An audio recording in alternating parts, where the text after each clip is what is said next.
Alright, Shalom Akyam. First and foremost, before I begin this lesson, giving all praises to Yahweh Bahashim Yahweh Shai.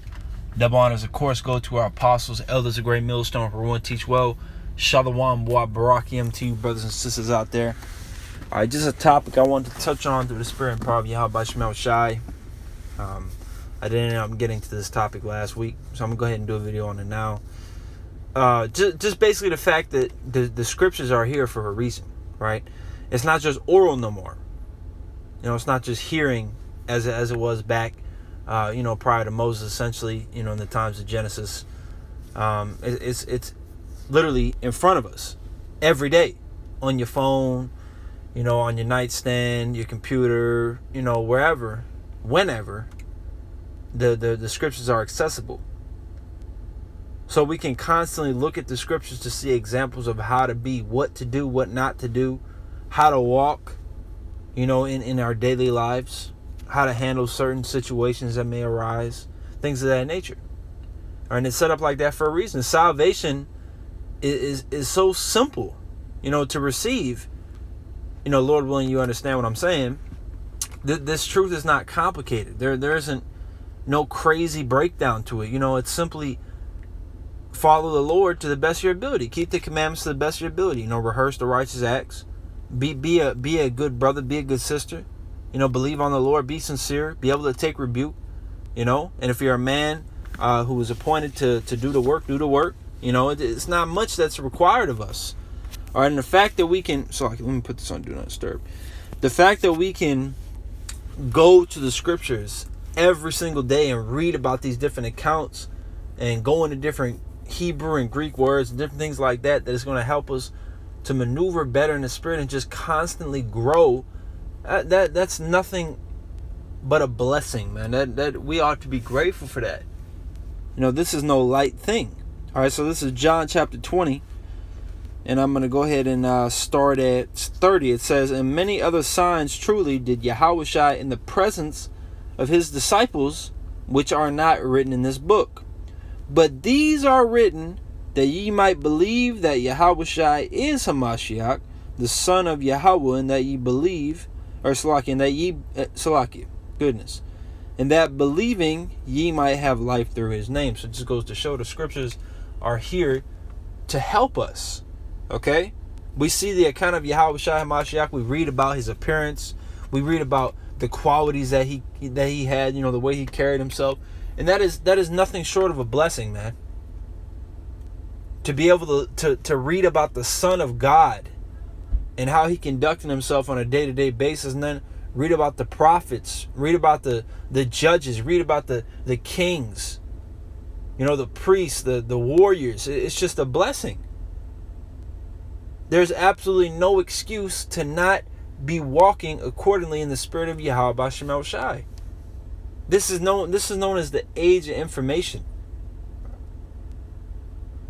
Even the apostles didn't have, in the elder bishops of Connecticut, they didn't have the simplicity that we have today in terms of looking things up. They had to go to libraries and search deep and go into depth beyond measure. Right, and that just goes to show their worth in the spirit, and that's why they need to be reverenced and respected. That's one of the many reasons. Right, but for us young brothers, man, we got it so easy. We got it so easy, man. There's no excuse to not be on point. Now, of course, you're gonna make mistakes. You're gonna get rebuked, but you need everything that you need is right there. Everything, whether it be a scripture, whether it be a video, whether it be the Hebrew, the Greek, whether it be even texting or calling a brother up because you have a counsel. Or not a counsel, you have a question or you need to seek counsel, whatever. Everything is so simple here in 2023, man. Through the spirit and power of Yahweh Bahashim Yahweh Shai. So there's absolutely no excuse to be lukewarm and to be lacking and to just be a piece of shit. There's no excuse for those things. Everything that you could possibly need to get on that chariot is accessible in a matter of seconds. All right? We're not in hardcore bondage no more. So you can definitely fast. You can pray anytime you want. It's easy, man. And the fact that all these things are written, everything that we need is written to where we can read it and look at it and send it and talk about it every single day is absolutely incredible. Okay? Another scripture that comes to mind is Romans 15. Romans chapter 15 and verse 4. It says, "For whatsoever things were written aforetime were written for our learning, that we through patience and comfort of the scriptures might have hope." So all these things are contained in this book so we can constantly look back at them.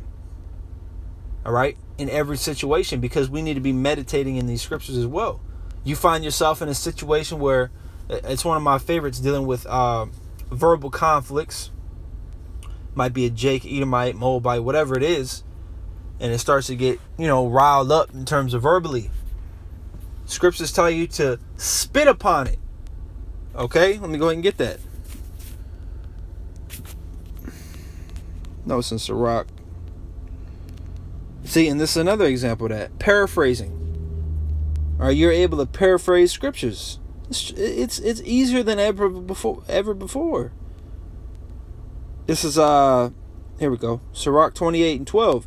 "If thou blow the spark, it shall burn. If thou spit upon it, it shall be quenched.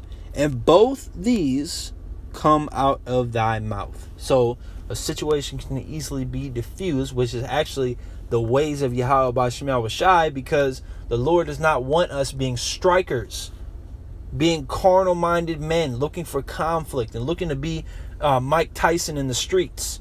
All right, now, by all means, if you have to defend yourself, that's a different situation. But we're always supposed to be on the defense, man. All right, we understand that this is spiritual warfare, and Satan is always out there trying to sift you out of this ministry.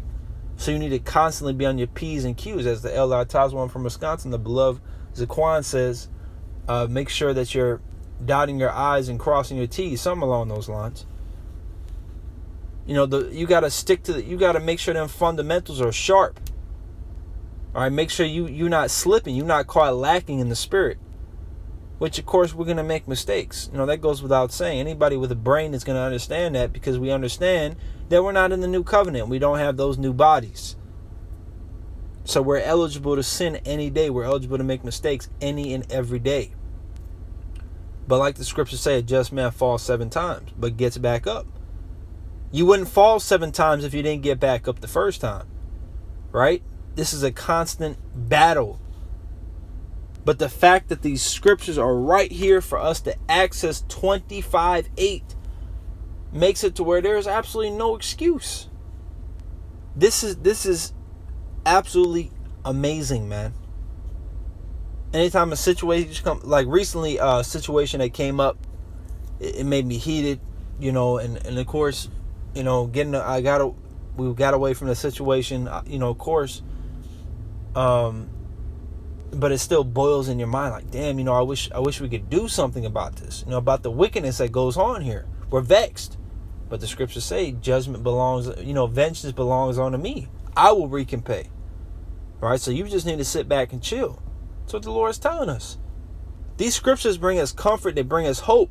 We're able to read different accounts of our forefathers. It brings more faith upon us. All right, Sirach 2 and 10. We get to read about all of these things. We get to read about certain judgment situations that the Lord completely destroyed and demolished people, individuals and nations, cities. And what does that do? Instills fear in us. So the scriptures is literally everything, man. It's a living book. It contains history, prophecy, and current events. And many of the things actually that were written in here that once that to us are history were once prophecy. Remember the statue that Daniel 2, that was written during the Babylonian Empire, if I'm not mistaken. Well, that dream, right? That dream that Nebuchadnezzar had, that was in the head of gold. But yet it talked about all the other parts of the statue, man, which it all came to pass. So at the time, that was prophecy. To us now, it's history. Majority of the statue, at least, because we know we're in defeat. All right, EU, NATO, the iron mixed with miry clay. Okay, it's divided, But the fact remains. This book is like none. That's why the scriptures say in Isaiah, none shall want or make. Nobody can fuck with the Bible. There's no other book that comes close to the Bible. This book is on a whole nother level. Which really is not just one book, it's a compilation of books. So if I'm not mistaken, 80 books, 66 in the KJV, and then you include the Apocrypha, that's 14, so 80 books, if I'm not mistaken. All right, so this ain't no light thing, man. Matter of fact, and the prophets were always told to write it down so we could read it today, so we could look back at it today, so we could gain more faith, more fear, more wisdom. So we could use these scriptures to rebuke our people that are going off. So we had the laws written down so we knew how to walk. This ain't no light thing, man.